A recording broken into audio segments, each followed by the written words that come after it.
Boa tarde, a paz do nosso Senhor Jesus de Nazaré, uma paz maravilhosa que eu quero acreditar que todos nós vivemos no dia de hoje, na nossa manhã, na nossa tarde, e esta tarde ainda não se findou, e quero acreditar que até as 18 horas a nossa paz haverá de dar continuidade. E quando esta tarde terminar e começar a noite, a nossa noite também seja de paz. Porém, nesta tarde eu quero trazer mais uma palavra para os amados irmãos. Hoje eu quero abordar um tema que muito me entristece em meio à igreja dos dias atuais. Porque nós podemos ver que hoje o homem, lamentavelmente, ele já não está tendo mais a fé em Cristo Jesus. Hoje, lamentavelmente, o homem tem comprado a sua fé. O homem hoje, lamentavelmente, ele tem barganhado com Deus a sua fé. Ele tem depositado no altar, entre aspas, de uma igreja que na verdade é um altar humano, porque a princípio palavra não se vende e fé não se compra. Então, quando eu deposito algo de valor monetário, bens pessoais, a um altar construído por mãos humanas, a minha fé de nada vale. Deixa eu falar uma coisa para os amados irmãos. Antes mesmo de eu estar trazendo a ministração da fé, mas deixa eu falar uma coisa para os amados irmãos, é uma coisa que eu já falei algumas vezes, em outras ministrações minhas, mas eu quero trazer as vossas lembranças a respeito do interior de um imóvel construído que, na maioria das vezes, leva-se o nome de igreja. O nosso adversário, o meu adversário, o teu adversário, o nosso adversário, ele tem livre, vejam bem, ele tem livre acesso dentro das igrejas. E é com muita tristeza no meu coração, os amados irmãos e as amadas irmãs podem até depois me crucificar, não há problema, eu não me preocupo com isso. Eu me preocupo em trazer a verdadeira palavra, trazer à tona a verdade, não a mentira, não o engano, não o falso evangelho, mas o evangelho ímpar de Jesus Cristo de Nazaré, o Cordeiro Santo do Deus vivo. Como o apóstolo Paulo lá atrás, ele mesmo diz que o Senhor não o chamou para batizar. Volto a dizer, apesar que Paulo batizou 2 famílias, mas ele mesmo fala que o Senhor Jesus Cristo não o chamou para batizar, mas ele o chamou para pregar o evangelho de Cristo, para que a palavra da cruz não fosse anulada. Perdão. Veja bem o que o apóstolo Paulo ele fala. Ele fala que o Senhor não o chamou para pregar, para batizar, perdão, mas o Senhor o chamou para pregar o evangelho de Cristo, para que a palavra da cruz não viesse a ser anulada. Não esse falso evangelho que hoje se pregam dentro das igrejas. Não esse evangelho leviano mentiroso, enganoso, que se ensinam dentro da maioria das igrejas. E é uma maioria esmagadora.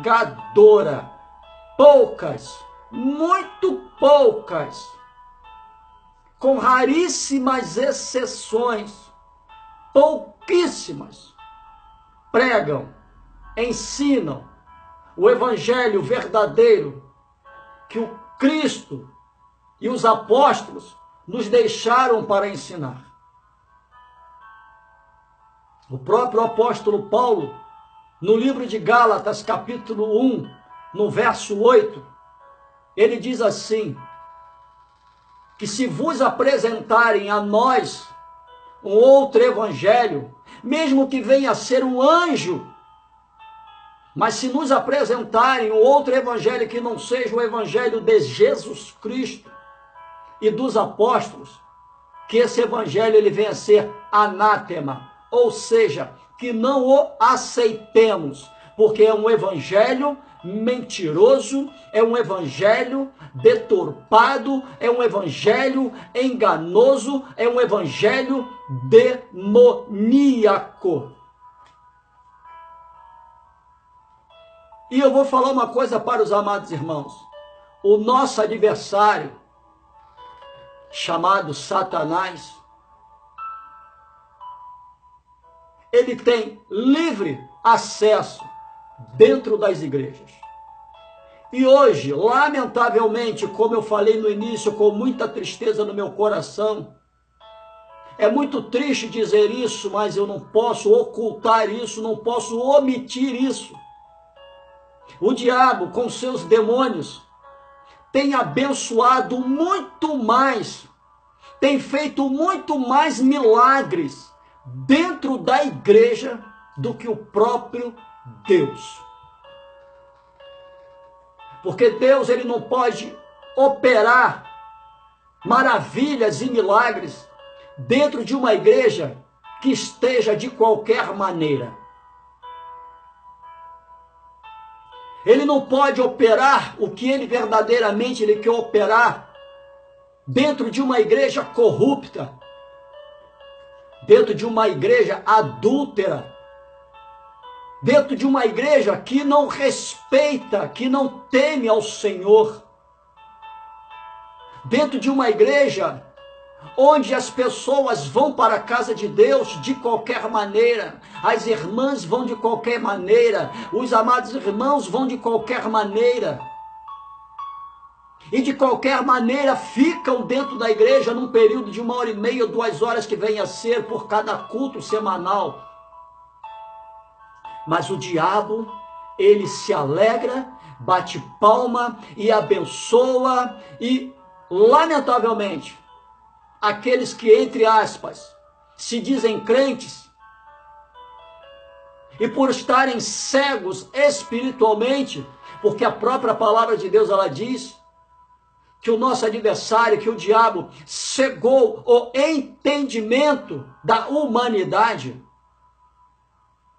E as pessoas sem falta de entendimento, sem falta de ensino, não sendo conhecedor verdadeiro da palavra de Deus, mas apenas conhecendo aquilo que o homem fala. E a Bíblia diz que nós podemos contestar a profecia, não o profeta, ou seja, eu posso contestar aquilo que o homem fala. Como eu vou dar um exemplo, você pode contestar aquilo que eu estou falando agora. Porque eu posso ser usado pelo Espírito Santo para te mostrar o caminho estreito, como eu posso ser usado pela minha carne para te ensinar o caminho largo. Mas como a Bíblia diz que a quem muito for dado, muito haverá de ser cobrado, e naquele grande dia eu não quero ser cobrado por não ter mostrado a você a verdadeira palavra, eu prefiro pagar um preço. Eu prefiro pagar um preço de mostrar a você o caminho estreito. Porque quando se mostra o caminho estreito, ninguém quer ouvir a esse ou a essa.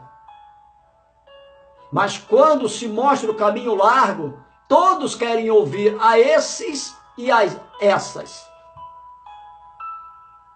Veja bem, o caminho estreito é no singular, a esse ou a essa. Mas o caminho largo é no plural, a esses e a essas. Porque se mostra mais o caminho largo do que o caminho estreito. E eu provo para você dentro da Bíblia que o diabo, ele tem muito mais acesso dentro da igreja do que o próprio Criador da igreja. E isso tudo já começou lá atrás. Uma igreja, porque na verdade a igreja somos nós. O próprio Deus, ele diz que ele não habita em templos construídos por mãos humanas, mas ele habita em templos criados pelas suas próprias mãos. E o meu e o teu adversário, o nosso adversário, ele já começou a se aproximar da igreja já lá atrás, a ter acesso à igreja já lá atrás, a se aproximar da igreja já lá atrás. E eu provo. No Antigo Testamento tem uma igreja chamada Jó. No capítulo 1 do livro de Jó e no capítulo 2, o Senhor pergunta para Satanás: de onde tu vens? E o que o diabo diz? Eu vim de rodear a terra. E o que a Bíblia fala a respeito de Jó? Um homem íntegro, temente a Deus e se apartava do mal. Uma igreja ímpar. Íntegro é o que falta hoje, lamentavelmente, dentro das igrejas. Se aparta do mal. Hoje o que mais acontece é a igreja fazendo mal umas às outras, uns aos outros. E temente a Deus, hoje poucos, com raríssimas exceções, temem a Deus. Mas o meu e o teu adversário, o nosso adversário, com a permissão de Deus, tocou em Jó. Tocou na igreja. E também, sem falar, lá no Éden. Não é? Satanás, como o pecado ainda não tinha entrado na terra, havia-se a necessidade dele infiltrar a sua mentira em meio à raça humana. Como ele poderia fazer isso se Adão não pecava e se Eva não pecava? Houve a necessidade do meu e o teu adversário, o nosso adversário, usar um ser vivo. Mas ele não podia usar o homem, nem tampouco a mulher, porque Adão não conhecia o pecado e Eva também não. Tantos que eles se olhavam um ao outro e não sabiam o significado da palavra estar nu. E ele usou uma serpente. E através desta serpente, ele envolveu Eva na sua mentira. Eva se deixou levar pelo engano, pela mentira, e pecou. Em seguida, fez com que Adão pecasse. E nós podemos ver que a partir de então, o meu e o teu adversário já não usa mais os animais, passa a usar o homem. Porque o homem pecou. E com isso, o Senhor expulsa Adão e Eva do paraíso, colocando sobre o jardim do Éden uma espada flamejante na entrada. Primeiro, no Éden. Segundo, com Jó. Terceiro, ali no momento de Pedro, o Senhor diz, ele fala para Pedro que Satanás o cirandou e o Senhor mesmo o repreendeu. A igreja, ela é fundamentada, fora Cristo, ela é fundamentada no apóstolo Pedro.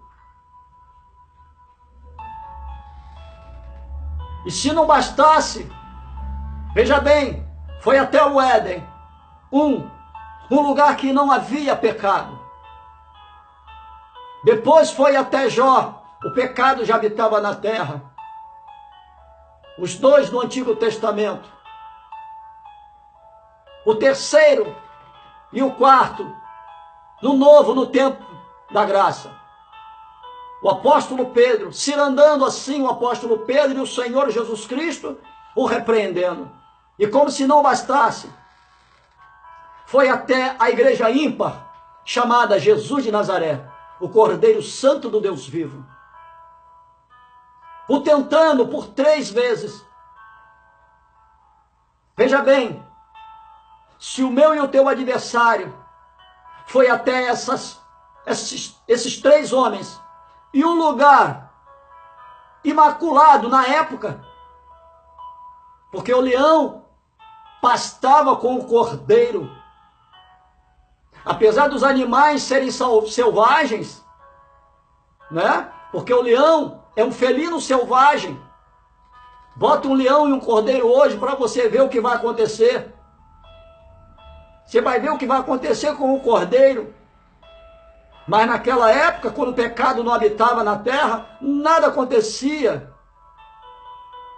Então, se o meu e o teu adversário, ele conseguiu entrar dentro de um lugar puro e santo, se ele conseguiu ir até Jó e tocou em Jó, se ele conseguiu cirandar Pedro, e se ele conseguiu se aproximar de Jesus Cristo, ficando frente a frente, um lugar santo, 2 igrejas separadas e uma igreja ímpar, sem pecado. Se ele teve acesso a essas 3 igrejas e este lugar santo, o que o diabo não vai fazer hoje dentro da igreja do século 21?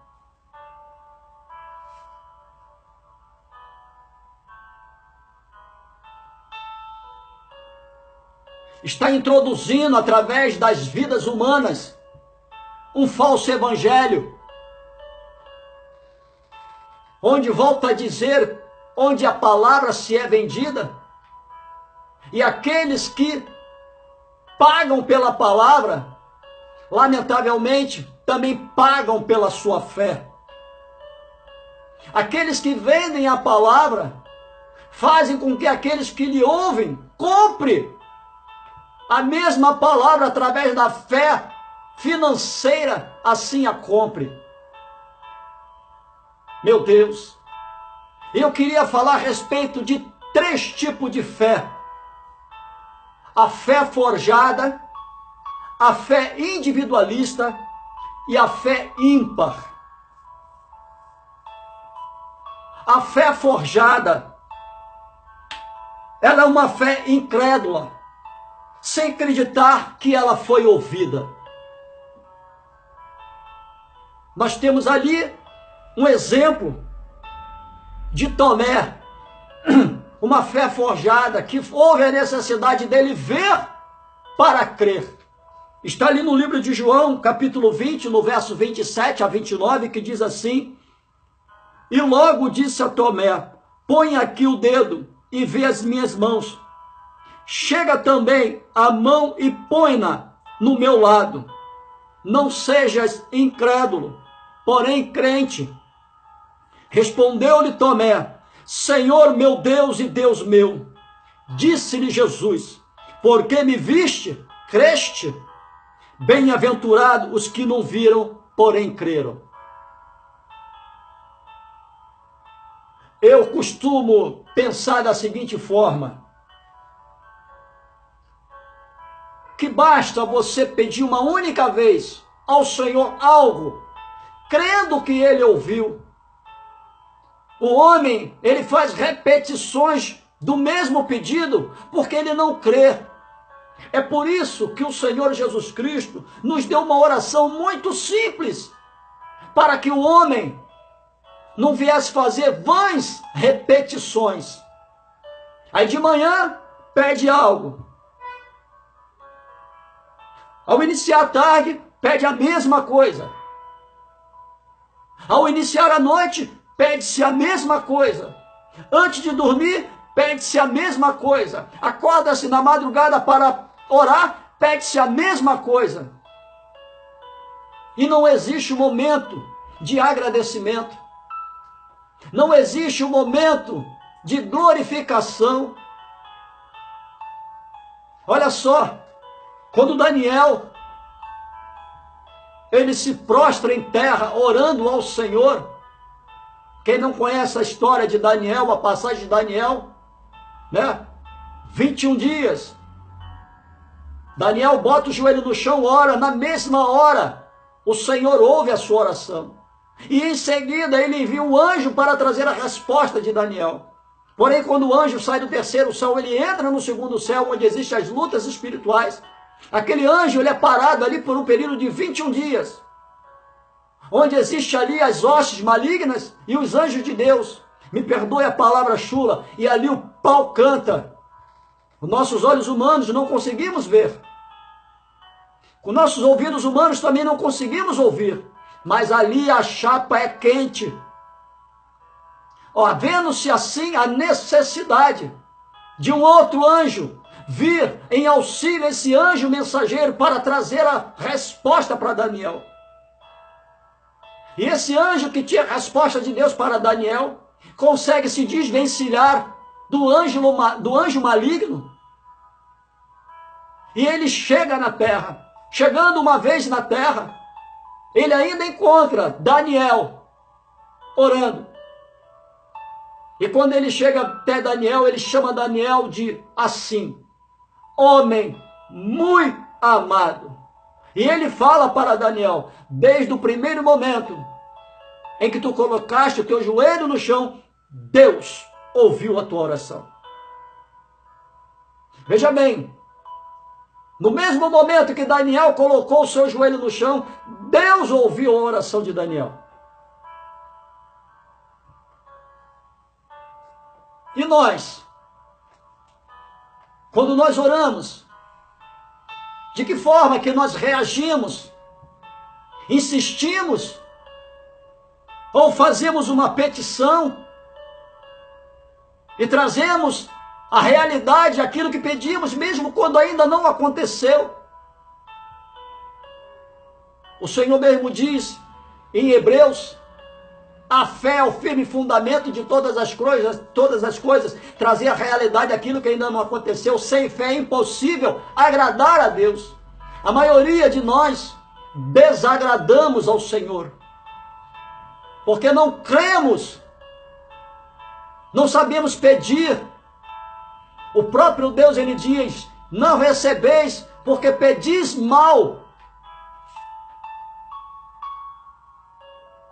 Meu Deus, existe a necessidade de eu e você primeiro ver, para depois crermos, para depois acreditarmos.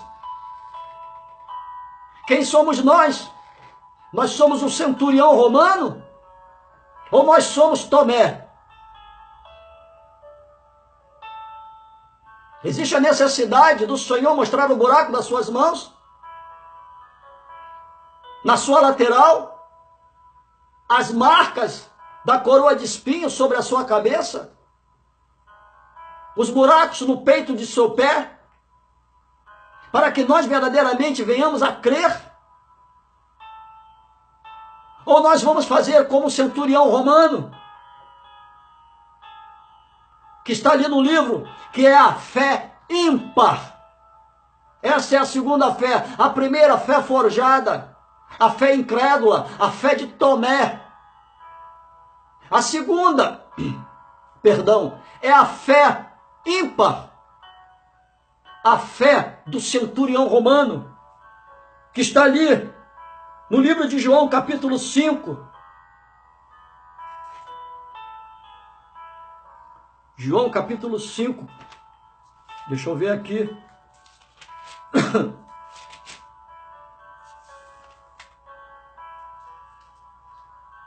Lucas. Desculpe, tá? É Lucas, capítulo 7.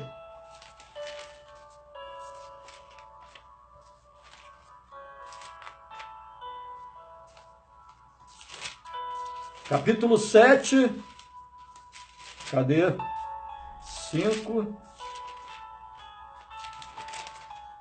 7, do 1 ao 10, que é do centurião de Cafarnaum.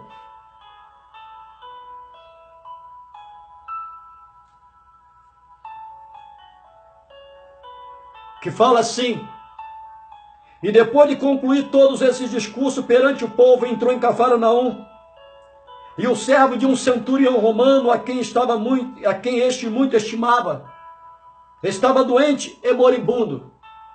E quando ouviu falar de Jesus, enviou-lhe uns anciões dos judeus, rogando-lhe que viesse curar o seu servo. E chegando ele junto de Jesus, rogaram-lhe muito, dizendo: é digno de que lhes conceda isso, porque ama a nossa nação e ele mesmo nos edificou a sinagoga. E foi Jesus com eles, mas quando já estava perto da casa, enviou-lhe o centurião uns amigos, dizendo-lhe: Senhor, não te incomodes, porque não sou digno de que entres debaixo do meu telhado. E por isso nem ainda me julguei digno de ir ter contigo. Dize, porém, uma palavra, e o meu criado sarará. Veja bem, esse centurião de Cafarnaum, ele não era cristão.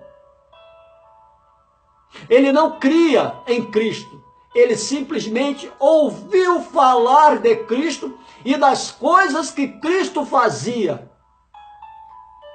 Mas ele estimava muito o seu criado. E ele foi até este homem, que possivelmente seria a última esperança desse centurião.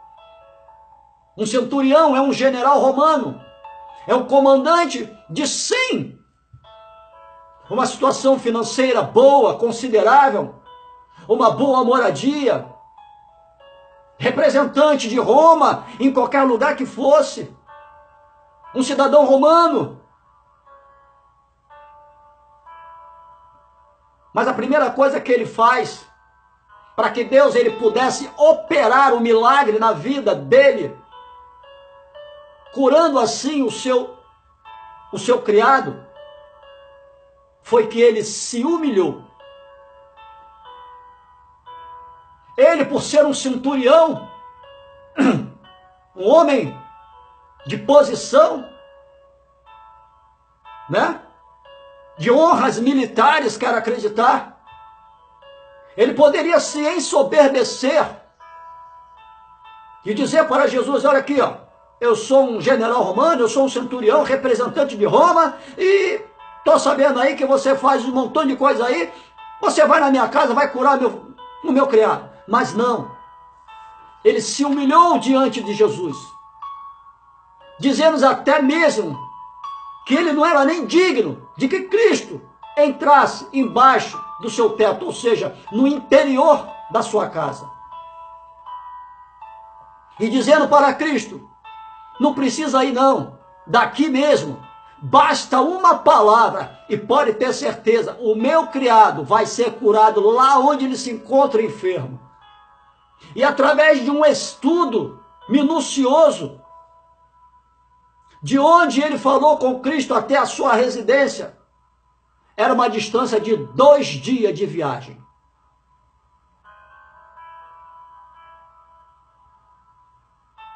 A Bíblia mesmo diz: Deus é o Deus do perto e o Deus do longe. Os seus olhos estão em todos os lugares, contemplando os bons e os maus, as boas e as más obras.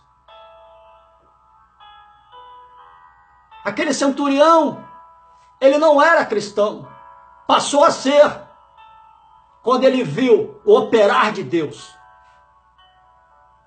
Bem-aventurado aqueles que não viram, porém creram. Apesar que o centurião viu o Cristo, mas o seu criado não estava próximo de Cristo. Ele não viu o operar de Cristo, mas ele ouviu a palavra lançada de Cristo a respeito da cura do seu criado. E quando ele chega na sua casa, ele muito se alegra, porque ele vê o seu criado com a sua saúde restaurada. Existe também a fé individualista, que nós encontramos ali no livro de Lucas, capítulo 18, do verso 9 ao verso 14. Que é a oração do fariseu e a oração do publicano. O fariseu é um individualista. E diz assim: e disse também esta parábola a uns que confiavam em si mesmos, olha só, confiavam em si mesmos, individualismo, crendo que eram justos e desprezavam os outros. 2 homens subiram ao templo a orar, um fariseu e outro publicano. O fariseu, estando de pé, orava consigo desta maneira: ó Deus, graças te dou, porque não sou como os demais homens, roubadores, injustos, adúlteros, nem ainda como este publicano. Ele, na sua individualidade, cresceu, se ensoberbeceu, e em meio a esse início de oração, ele diminui o publicano, porque aos olhos dele, aquele publicano não era nada. E ele dá continuidade: jejuo 2 vezes na semana e dou os dízimos de tudo quanto possuo. Porém, o publicano, estando em pé de longe, nem ainda queria levantar os seus olhos ao céu, mas batia no peito, dizendo: ó Deus, tende misericórdia de mim, pecador. Diga-vos que este desceu justificado para a sua casa, e não aquele, porque qualquer que a si mesmo se exalta será humilhado, e qualquer que a si mesmo se humilhar será exaltado. O publicano reconheceu a sua pequenez diante de Deus. Ele reconheceu que ele não é nada. Na verdade, o fariseu até pediu algo a Deus. O publicano não pediu nada. Olha só, vou repetir, olha o que o publicano fala. O publicano, porém, estando em pé de longe, nem ainda queria levantar os olhos ao céu, mas batia no peito, dizendo: ó Deus, só pediu isso: tende misericórdia de mim, porque eu sou um pecador. Ele não pediu nada que os seus olhos pudessem ver ou que as suas mãos pudessem apalpar. A única coisa que ele queria de Deus era a misericórdia de Deus sobre a sua vida.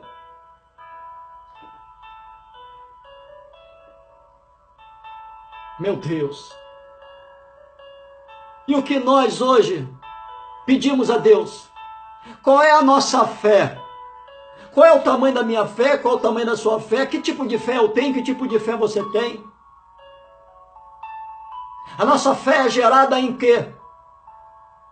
É gerada em Cristo, sem a bajulação, sem o toma lá da cá, sem a barganha? Ou a nossa fé é buscando para ganhar? Jogo de interesses. Você adora conforme aquilo que você obtém. Você louva conforme aquilo que você obtém. E você só agradece quando você recebe. Meu Deus. Que tipo de fé é a minha? Que tipo de fé é a tua? A minha fé é uma fé forjada? É uma fé individualista? Ou é uma fé ímpar? Qual é a tua fé? É uma fé forjada? É uma fé individualista? Ou é uma fé ímpar? Que não sejamos como o fariseu. Que não sejamos como Tomé. Mas que sejamos como o publicano, que simplesmente pediu misericórdia. Ou então como do centurião, que primeiro se humilhou e mesmo não vendo acontecer aos seus olhos, agradeceu, creu. Porque quando ele fala para Jesus, basta uma palavra, ele creu, simplesmente. Porque ele ainda não tinha chegado na sua casa, ele não tinha visto a restauração da saúde do seu criado. Ele creu. Primeiro ele se humilhou, para depois ele crer. O publicano se humilhou, pedindo misericórdia. Senhor, me dá misericórdia. E o centurião primeiro também se humilhou para depois crer. Tomé não, ele primeiro